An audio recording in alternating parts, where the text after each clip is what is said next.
প্রিয় শিক্ষার্থী বন্ধুরা, অনলাইনে সকলকে একাদশ এবং দ্বাদশ শ্রেণীর রসায়ন ক্লাসের শুভেচ্ছা এবং স্বাগতম। আশা করি তোমরা সবাই ভালো আছো। শিক্ষার্থী বন্ধুরা সবাইকে এই যে মহামারী করোনায় যে তোমরা নিয়মিত এভাবে অ্যাসাইনমেন্ট শুরু হয়ে গেছে, আমাদের অ্যাসাইনমেন্টগুলো জমা দিচ্ছ এবং অ্যাসাইনমেন্ট লিখছো, এটা তোমাদের সকলকে স্বাগতম। এবং তোমরা নিয়মিত এই কাজটা করে যাও যাতে তোমাদের পড়াশোনাটা রানিং থাকে। তো শিক্ষার্থী বন্ধুরা, আমাদের শীঘ্রই আমরা কেমিস্ট্রি অ্যাসাইনমেন্ট পেয়ে যাব। তো অ্যাসাইনমেন্টের যে জিনিসগুলো থাকবে তোমরা সেইভাবে একটু লেখে এবং সেই ক্যাটাগরি অনুসারে তোমরা প্রত্যেকটা পদক্ষেপগুলো অনুসরণ করবে। তো শিক্ষার্থী বন্ধুরা, আজকে আমরা যে বিষয়টা আলোচনা করব সেটা হলো হাইব্রিডাইজেশন বা সংকরায়ন। সমশক্তি সম্পন্ন যে অরবিটালগুলো থাকে কোনো পরমাণুর, অর্থাৎ রাসায়নিক বিক্রিয়ার সময়, অনুঘটনের সময় সমশক্তি সম্পন্ন অরবিটালগুলো পরস্পরের সংমিশ্রিত হয়ে যে নতুন অরবিটাল সৃষ্টি করে তার প্রক্রিয়াকে সংকরায়ন বলা হয়। এই সংকরায়ন সাধারণত এরকম হতে পারে, যেমন আমরা যদি কার্বনের ক্ষেত্রে ইলেকট্রোবিন্যাস করি 1s² 2s² 2p2, তো সেক্ষেত্রে 1s² 2s² 2px 2py এবং 2pz। এখানে দেখা যাচ্ছে যে এখানে একটা একটা করে ইলেকট্রন রয়েছে, বাকি 2pz এ ইলেকট্রন সংখ্যা 0 রয়েছে। তো সেক্ষেত্রে কার্বনকে যদি আমরা উত্তেজিত করি, তো 1s² শেষ কক্ষপথ থেকে ইলেকট্রনটা 2s 2px 2py 2pz, তো একটা একটা করে ইলেকট্রন এখানে যাবে। তাহলে দেখা যাচ্ছে এস আর 3টা পি অরবিটাল মিলে sp3 সংকরণ। এভাবে সংকরণগুলো ঘটে থাকে, অর্থাৎ সমশক্তি সম্পন্ন অরবিটাল মানে যে সকল কোনো পরমাণুর শেষ কক্ষপথে যে জোড় ইলেকট্রন থাকে সেটাকে বিজোড় করে উত্তেজিত করে একটা একটা করে বিজোড় করে, অর্থাৎ সমযোজী বন্ধনের মাধ্যমে একটা সংকরণ ঘটানো হয়, যেটাকে বলা হয় অরবিটালের হাইব্রিডাইজেশন বলা হয়ে থাকে। এবং এখানে যে অরবিটালগুলো সৃষ্টি হয় সেটাকে বলা হয় সংকর অরবিটাল। তো শিক্ষার্থী বন্ধুরা, গুরুত্বপূর্ণ বিষয় যে তোমাদের যে আমরা কিভাবে এটাকে করব। তো সংকরায়নের অনেকগুলো ধরন থাকে, অনেকগুলো প্রকার থাকে, সেগুলো আমি তোমাদের আলোচনা করব। সেগুলো হলো তোমাদের sp2 সংকরণ প্রকারভেদ হিসাবে আমরা অনেকগুলো দেখি, যেমন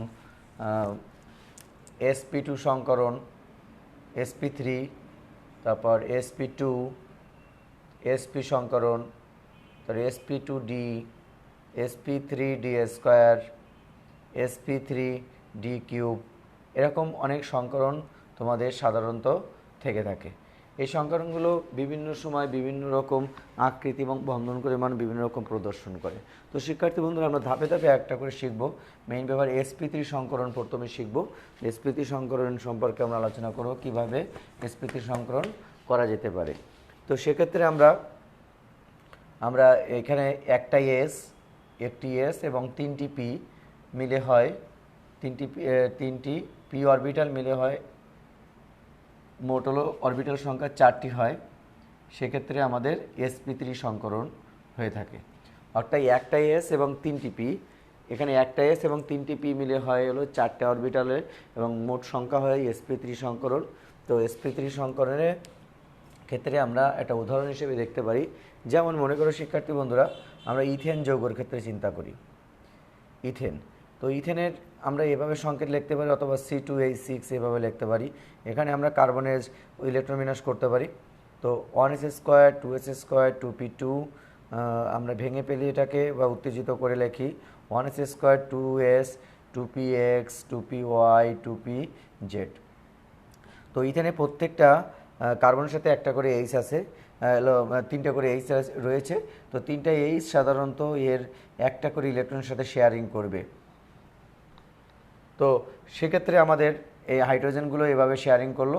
শেয়ারিং করার কারণে আমাদের এর ক্ষেত্রে সমযোজী বন্ধন গঠন করবে।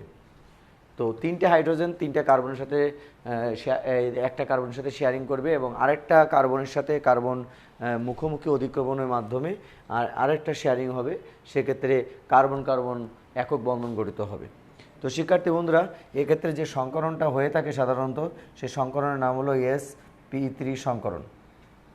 তো sp3 সংকরণ আমরা যদি বলি তাহলে আমাদের এখানে আমরা ডায়াগ্রামটা যদি বলি তো এভাবে দেখাতে পারি। দেখো, তো কার্বনের যদি আমরা এটা বলি যে কার্বনের পি অরবিটালগুলো আমি অরবিটাল চিত্রটা আঁকছি, সাধারণত পরীক্ষা অরবিটাল চিত্রটা এসে থাকে। তো শিক্ষার্থী বন্ধুরা দেখো ভালো করে, এই কার্বন আর কার্বন মুখোমুখি অধিক্রমণ করে সিগমা বন্ধন গঠন করবে। তো আর প্রত্যেকটা কার্বনের সাথে 3টা করে হাইড্রোজেন আছে, তাহলে হাইড্রোজেনের হলো এস অরবিটাল। আমরা জানি যে হাইড্রোজেনের কি অরবিটাল, হাইড্রোজেনের হলো এস অরবিটাল। এই এস অরবিটালের সাথে মুখোমুখি অধিক্রমণ করে সিগমা বন্ধন গঠন করলো। তাহলে 3টা হাইড্রোজেন 3টা সিএইচ বন্ধন গঠন করবে। তাহলে সি বন্ড এইচ, এখানে দেখো সি বন্ড এইচ হলো 3টা সিগমা বন্ধন। আরেকটা হলো কার্বন কার্বন বন্ধন হলো তোমার একটি, এটাও সিগমা বন্ধন। তো এ পাশেও একইভাবে হবে হাইড্রোজেনের, এ পাশেও একইভাবে হবে, এ পাশেও একইভাবে হবে। তাহলে আরেকটা সিএইচ সিগমা বন্ধন কটা হচ্ছে, আরেকটা কার্বনের সিগমা তিনটি, আর একটি কার্বন কার্বন। তাহলে মোট হলো 3 3 6 7টা সিগমা বন্ধন রয়েছে সাধারণত ইথেন যৌগের ক্ষেত্রে। ইথেন যৌগের এই কার্বনটা কি সংকরিত, sp3 সংকরিত, এবং এদের যে বন্ধন কোণের মানটা সাধারণত 109 ডিগ্রি 28 মিনিট, এবং এটা সাধারণত চতুস্তলকীয় আকৃতি প্রদর্শন করে থাকে। তো শিক্ষার্থী বন্ধুরা, এরপরে যে বিষয়টা রয়েছে দেখো, এই ইথেনের ক্ষেত্রে কার্বন কার্বন দূরত্ব রয়েছে।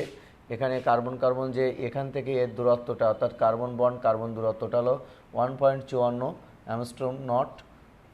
এ নট আমরা জানি, এ নট সমান সমান 10⁻⁻10 মিটার। তো এরপরে যে এটা রয়েছে দেখো, এখানে যেহেতু sp3 সংকরণের ক্ষেত্রে আমরা দেখি যে sp3 সংকরণের ক্ষেত্রে মোট অরবিটাল 4টা। তো 4টার ক্ষেত্রে আমরা যদি 100 দ্বারা ভাগ করি এটাকে, তাহলে 4 25 100, তাহলে এস চরিত্র হলো 25%, আর পি চরিত্র হলো 3 25 75, আর 3টে পি আছে তাই 3 25 75%। তো যা আমরা জানি যে দেখো এখানে sp3 সংকরণের ক্ষেত্রে এস অরবিটালের চরিত্র হলো 25% এবং পি অরবিটালের চরিত্র হলো 75%।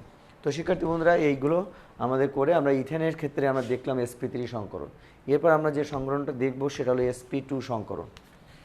তো শিক্ষার্থীরা চলো আমরা sp2টা দেখি। sp2টা আমরা দেখব এবার। sp2 সংকরণের ক্ষেত্রে একটা এস অরবিটাল এবং দুটো পি অরবিটাল মিলে হলো তোমার 3টি মোট অরবিটাল, যেটাকে বলা হয় sp2 সংকরণ।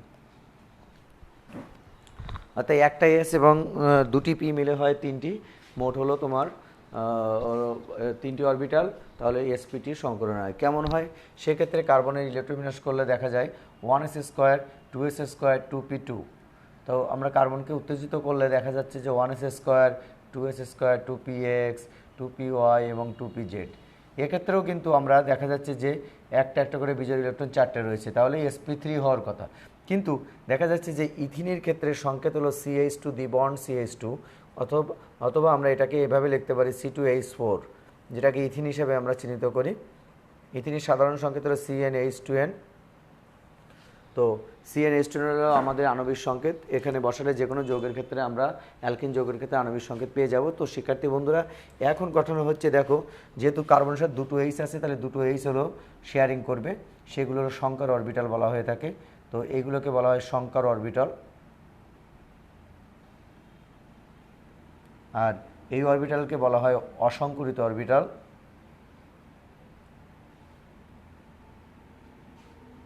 এই সংকর অরবিটাল সাধারণত আমাদের মুখোমুখি অধিক্রমণ ঘটে। মুখোমুখি অধিক্রমণটাকে সাধারণত সিগমা বন্ধন বলে। আর অসংকরিত অরবিটাল হলো পাশাপাশি অধিক্রমণ ঘটে, পাশাপাশি অধিক্রমণ, এটা হলো পাই বন্ধন ঘটে। তো শিক্ষার্থী বন্ধুরা, পাই বন্ধনটা হলো সাধারণত পাশাপাশি অধিক্রমণের মাধ্যমে হয়ে থাকে। এবার এর অরবিটাল চিত্রটা আমরা দেখব। দেখো, কার্বন বন্ড কার্বন,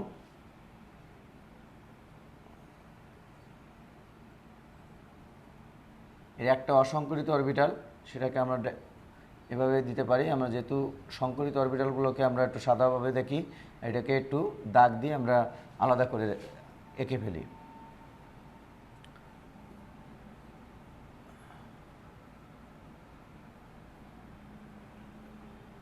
তো শিক্ষার্থী বন্ধুরা, এখানে দেখো কার্বন আর হাইড্রোজেনের যে সংকরিত তাহলে সেটা হলো সিগমা বন্ধন, আর এখানে কার্বন হাইড্রোজেনের সংকরণটা হলো সিগমা বন্ধন, এখানে কার্বন হাইড্রোজেনের সংকরণটা হলো সিগমা বন্ধন। তো এবারে আমরা দেখি এটা মুখোমুখি অতিক্রম করে সিগমা বন্ধন গঠন করলো। তো এটার নাম হলো 2p-z অরবিটাল, আর সংকরিত অরবিটালগুলো 2px, 2py, 2px, 2py আর 2pz। তো এই যে অরবিটালে পাশাপাশি অতিক্রমণ করে যে বন্ধনটা হলো সেটাকে বলে পাই বন্ধন। তো আমরা এখানে যে সকল বর্ণনাগুলো পাবো সেগুলো আমি তোমাদের দেখাচ্ছি। দেখো শিক্ষার্থী বন্ধুরা, তাহলে এই অসংকরিত অরবিটালগুলো এটাকে বলা হয়, আর সংকরিত অরবিটালগুলো সাধারণত এগুলোকে বলা হয়ে থাকে। তো শিক্ষার্থী বন্ধুরা, আমরা সংকরিত এবং অসংকরিত অরবিটালগুলো দেখলাম, যেটা মুখোমুখি অতিক্রমণের মাধ্যমে যে বন্ধন গঠন করে সেটাকে সংকরিত অরবিটাল বলা হয়ে থাকে। কাজী আনাস, গুড মর্নিং, তুমি কেমন আছো? ক্লাস দেখো। এবার আমরা দেখো এখানে আমরা যে সকল তথ্যগুলো পাবো সেগুলো আমি নিচে লিখছি।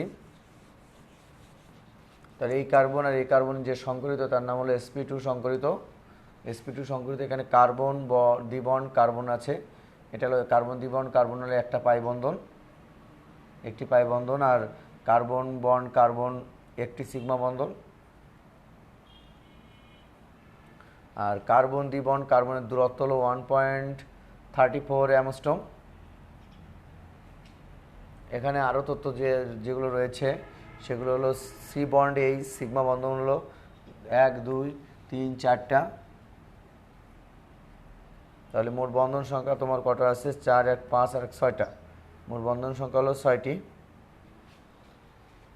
আর এক্ষেত্রে বন্ধন কোণের মান পাচ্ছ তুমি হলো 120 ডিগ্রি, যেটাকে বলা হয় sp2 সংকরিত ত্রিকোণাকার আকৃতি। আর এখানে তোমার sp2-র ক্ষেত্রে আমরা টোটাল পাচ্ছি হলো 1 + 2, 3টে অরবিটাল, তাহলে 100/3, 33.33%। সেক্ষেত্রে এস চরিত্র 33.33%, পি চরিত্র 66.67%।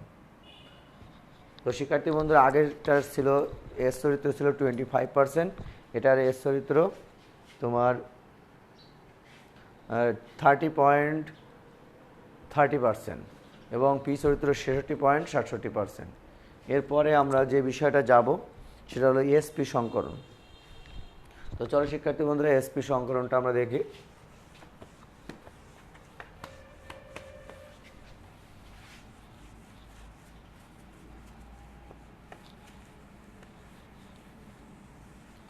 তো এসপি সংকরণের ক্ষেত্রে আমরা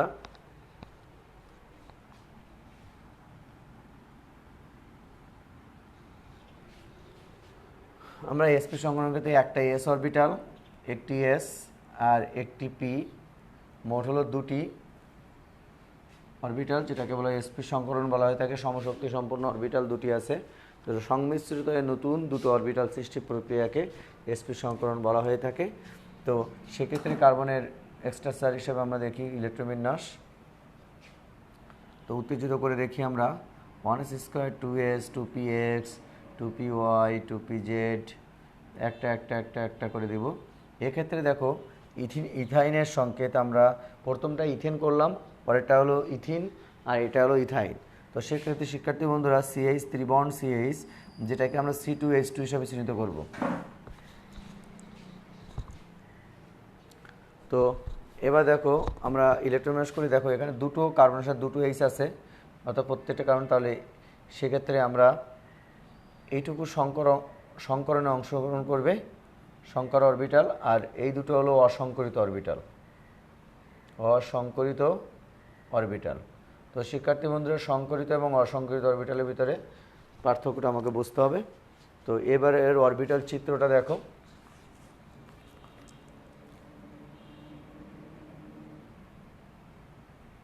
এর দুটো অসংকরিত অরবিটাল আছে,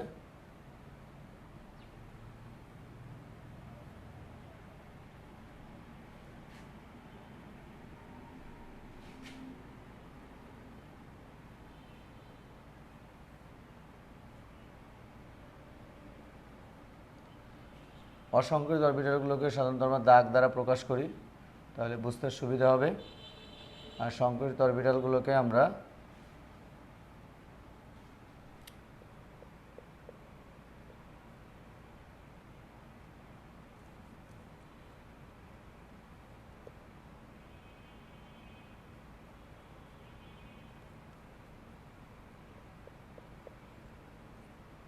এটা এইচ সিগমা বন্ধন। তাহলে এখানে এটা হলো 2px 2py 2pz, এটা পাই বন্ধন, আবার এর সাথে এটার সাধারণত পাই বন্ধন। তাহলে এখানে দুটো পাই বন্ধন রয়েছে, একটা সিগমা বন্ধন রয়েছে। তো এখানে কার্বন কার্বন পাই বন্ধন কয়টা আছে? পাই বন্ধন হলো দুটি, কার্বন বন্ড কার্বন সিগমা বন্ধন হলো একটি, সি বন্ড এইচ সিগমা বন্ধন দুটি। তাহলে মোট বন্ধন হলো 2 4 5টা। এখানে কার্বন ত্রিবন্ড কার্বন দূরত্ব হলো 1.20 নট অ্যাংস্ট্রম, আর এর বন্ধন কোণের মান হলো সাধারণত 180 ডিগ্রি, যেটা সাধারণত সরলরৈখিক আকৃতি, এবং এটা হলো এসপি সংকরণ। তো সেক্ষেত্রে আমরা এখানে যদি দেখি এসপির ক্ষেত্রে 1 + 1 2, 100/2, তাহলে সেক্ষেত্রে 50%। এস হলো 50%, পিও 50%। এখন শিক্ষার্থী বন্ধুরা, আমরা ইথিনের ক্ষেত্রে ইথিন, এটা হলো ইথাইনের ক্ষেত্রে ইথিনের ক্ষেত্রে এস হলো 33.3%, পি হলো 66.67%, আর ইথেনের ক্ষেত্রে এস হলো 25% আর পি হলো 75%। এই তিনটার ভিতরে কম্পেয়ার করলে শিক্ষার্থী বন্ধুরা একটা তথ্য পাবো আমরা, সেটাকে আমি বলছি। যেটার এস চরিত্র সবচেয়ে বেশি সেটা অধিক অম্লধর্মী যৌগ হয়। তাহলে ইথিন এবং ইথাইনের মধ্যে কোনটা অধিক বেশি অম্লীয়? ইথাইন বেশি অম্লীয়, কারণ ইথাইনের এস চরিত্র সবচেয়ে বেশি, তাই ওটা অধিক বেশি অম্লীয়। তো শিক্ষার্থী বন্ধুরা, এটা খুব ইম্পর্টেন্ট প্রশ্ন। তাহলে যে ইথিন ইথাইন এর মধ্যে কোনটি অধিক অম্লীয়?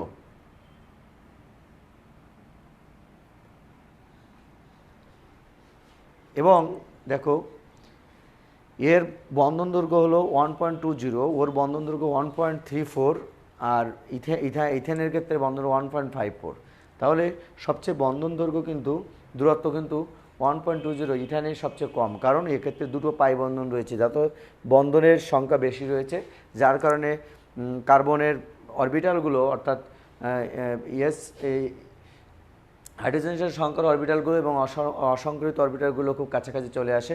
এ কারণে এর বন্ধন দূরত্বটা, কার্বনের বন্ধন দূরত্বটা কমে যায়। সেই হিসেবে বন্ধন দূরত্ব কার কম বেশি?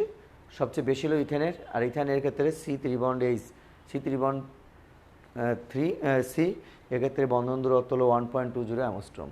তো শিক্ষার্থী বন্ধুরা, এটা খুব ইম্পর্টেন্ট একটা ক্লাস তোমাদের সংকরণের উপর, ইথাইনের উপর। তো এটা ভালো করে প্র্যাকটিস করবে এবং নিয়মিত ক্লাসটা দেখবে, তাহলে তোমরা সহজে আয়ত্ত করতে পারবে। এখান থেকে অনেক নৈবেত্তিক এবং অনেক ছোটো ছোটো প্রশ্ন তোমাদের থাকবে, অ্যাডমিশনে থাকবে, প্লাস তোমাদের এইচএসসি পরীক্ষাতে থাকবে। তো শিক্ষার্থী বন্ধুরা, সবাইকে অনেক অনেক ধন্যবাদ আজকে ক্লাসে থাকার জন্য। আগামী ক্লাসে আমন্ত্রণ জানিয়ে আমি এখানে শেষ করছি। থ্যাংক ইউ সবাইকে।